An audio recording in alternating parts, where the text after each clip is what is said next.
नरेंद्र मोदी, तुम दुनिया के सबसे बड़े झूठे हो। मोदी ने कहा, हमारी हिंदू बहनों को मोदी ने झूठ कहा कि तुम्हारा मंगलसूत्र छीन लिया जाएगा। मुसलमानों को घुसपैठी कहते हैं, घुसपैठी कहते हैं।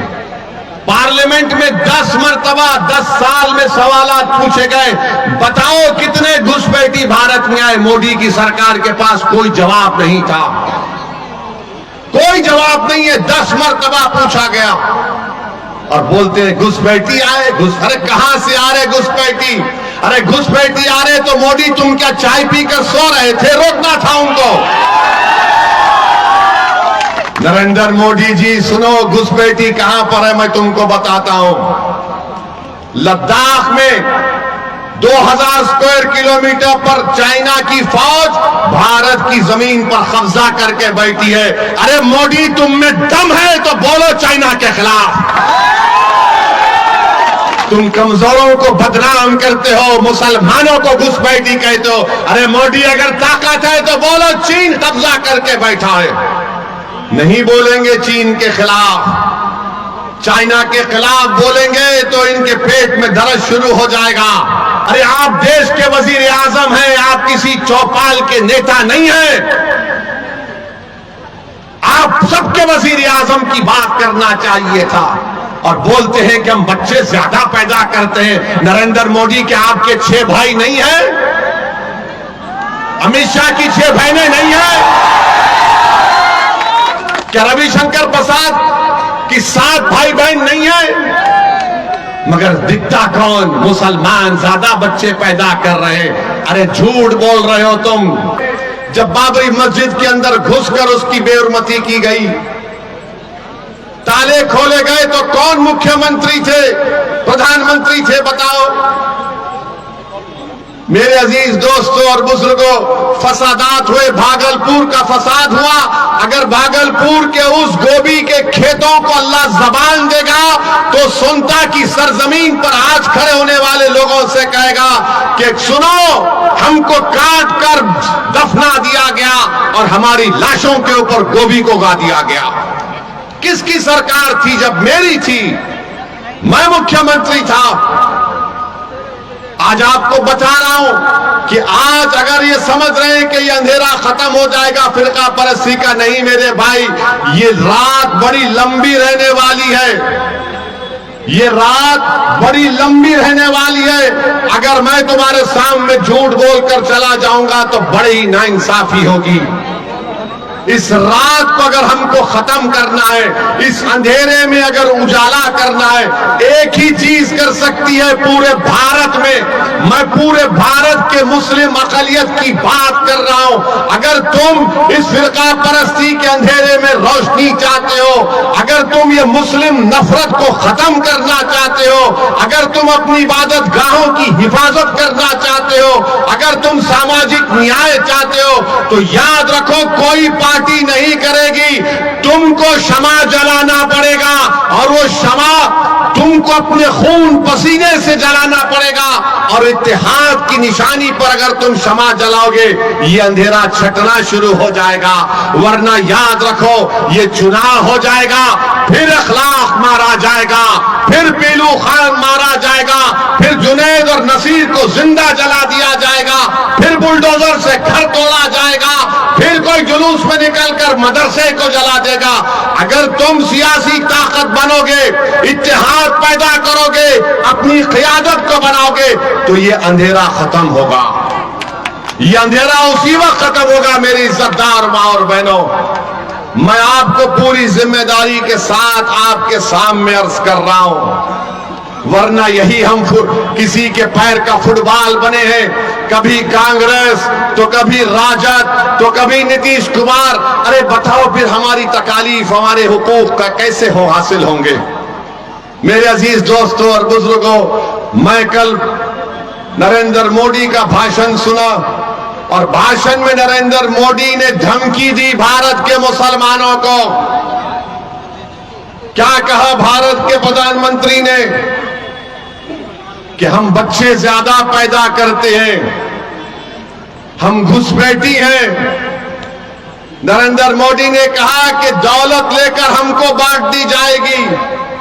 मोदी ने कहा, हमारी हिंदू बहनों को मोदी ने झूठ कहा कि तुम्हारा मंगलसूत्र छीन लिया जाएगा। नरेंद्र मोदी, तुम दुनिया के सबसे बड़े झूठे हो। तुम जब चीफ मिनिस्टर थे गुजरात के, तो बिल्किस बानो की असमत रेजी किसने की? नरेंद्र मोदी बताओ। हमारी बेटी बिल्किस बानो हामिला है, 3 साल की बेटी उसके साथ है, उसकी मां है, रिश्तेदार है। घर के पड़ोसियों ने बिल्किस बानो की इज्जत लूटी। बिल्किस बानो अपने घर के पड़ोस में जो दुकान थी, उस दुकान से बिल्किस बानो ने चूड़ियां खरीदी। जिसने हमारी बेटी को चूड़ियां बेचा उसने बिल्किस बानो की असमत रेजी की। 3 साल की बेटी को कत्ल कर दिया। अरे नरेंद्र मोदी, बताओ किसकी दौलत लूटी गई? मेरी बेटी की, मेरी बहन की दौलत लूटी गई थी। आप मुख्यमंत्री थे, उसको इंसाफ गुजरात में नहीं महाराष्ट्र में मिला। जेल को गए ये जालिम लोग, और नरेंद्र मोदी की सरकार ने उनको रिमिशन पर छोड़ दिया। बताओ नरेंद्र मोदी, किसकी दौलत छीनी गई थी? किसकी दौलत छीनी गई थी? एहसान जाफरी को जिंदा काट कर जला दिया गया। नरेंद्र मोदी, आप भूल गए, यही एहसान जाफरी ने आपको कई फोन किए थे, साबिका रुकने पार्लिमान, मगर एहसान जाफरी को जिंदा जला दिया गया। आज भी उसकी बेवा जकिया जाफरी इंसाफ के लिए पुकारती है, कोई पूछने वाला नहीं है। भारत के वजीर आजम, 133 करोड़ जनता के वजीर आजम, जो कहते हैं, झूठ कहते हैं सबका साथ सबका विकास, मगर कल का भाषण नरेंद्र मोदी का ऐसा नजर आ रहा था कि हिटलर बोल रहा है, भारत का वजीर आजम नहीं बोल रहा है। और आपको याद दिला रहा हूं, मैंने पार्लियामेंट में फरवरी में जो पार्लियामेंट का सेशन हुआ था, मेरी तकरीर को उठाकर देख लो। मैंने अपनी तकरीर में कहा था कि आज भारत का मुसलमान 1930 के यहूदियों की तरह जर्मनी में जो यहूदी थे अपने आप को समझता है। और यहूदियों में जब हिटलर ने यहूदियों को गैस के चैम्बर में डालकर मार दिया, ऐसे ही नहीं डाला, पहले हिटलर ने तकरीर करना शुरू कर दिए यहूदियों के खिलाफ। यही तरह इस तरह तकरीर कर रहे नरेंद्र मोदी। नरेंद्र मोदी, आप प्रधानमंत्री हैं, इस देश के प्रधानमंत्री, आपको जेब नहीं देता कि आप भारत की इतनी बड़ी आबादी के ताल्लुक से इस तरह की बकवास करें। किसकी दौलत लूटी हमारे, बताओ मेरे भाई। हकीकत बता रहा हूं तुमको, भारत के मुसलमानों की सुनो, जिसको अंग्रेजी में एक लफ्ज है इंटरजेनरेशनल मोबिलिटी कहते हैं। अगर मेरा दादा 100 रुपये कमा रहा था तो उसका पोता 110 रुपये कमाना चाहिए। हमारे हिंदू भाइयों के पोते अपने दादा से बढ़कर कमा रहे हैं। यादवों के बेटा बेटी अपने दादा से बढ़कर कमा रहे हैं। ठाकुरों के, राजपूतों के, भूमिहार के, आदिवासियों के, हर समाज के, सिखों के, ईसाइयों के पोते अपने दादा से बढ़कर कमा रहे हैं। अगर कोई अपने दादा से कम पैसे कमा रहा है तो मुसलमान है वो। और नरेंद्र मोदी बोलते हैं कि दौलत हमको दी जाएगी।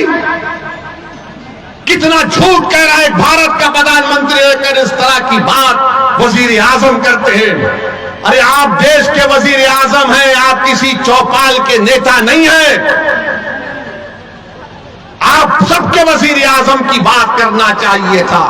और बोलते हैं कि हम बच्चे ज्यादा पैदा करते हैं। नरेंद्र मोदी, क्या आपके 6 भाई नहीं हैं? अमित शाह की 6 बहनें नहीं हैं? क्या रविशंकर प्रसाद की 7 भाई बहन नहीं है?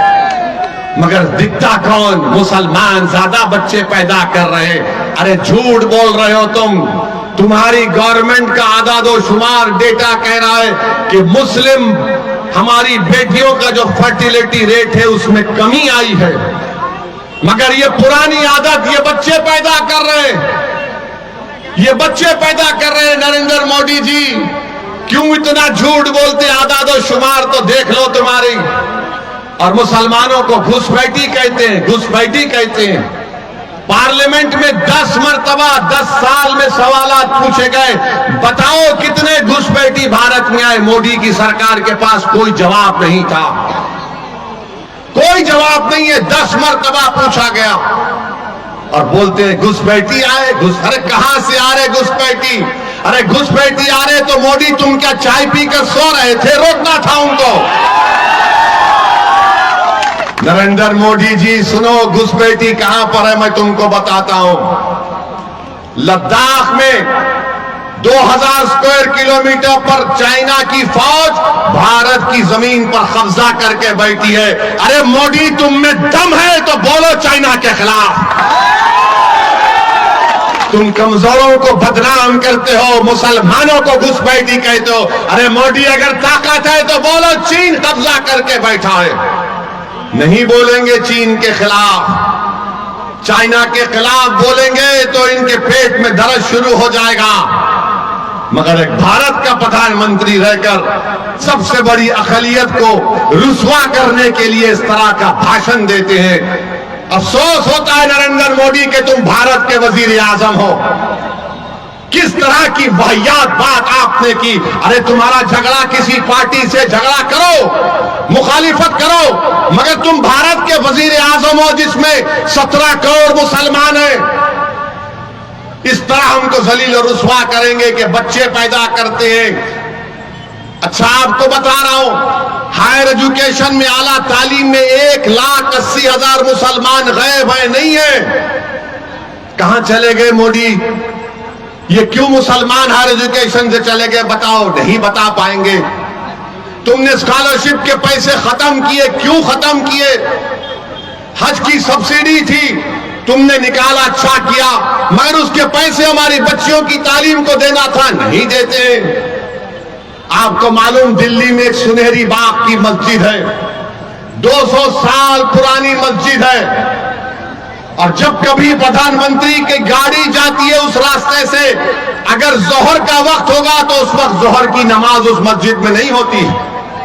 और मोदी कहते हैं कि हम बच्चे पैदा कर रहे हैं, हिंदू बहनों का मंगल सूत्र लूटकर मुसलमानों को दिया जाएगा, हम घुसपैठी हैं।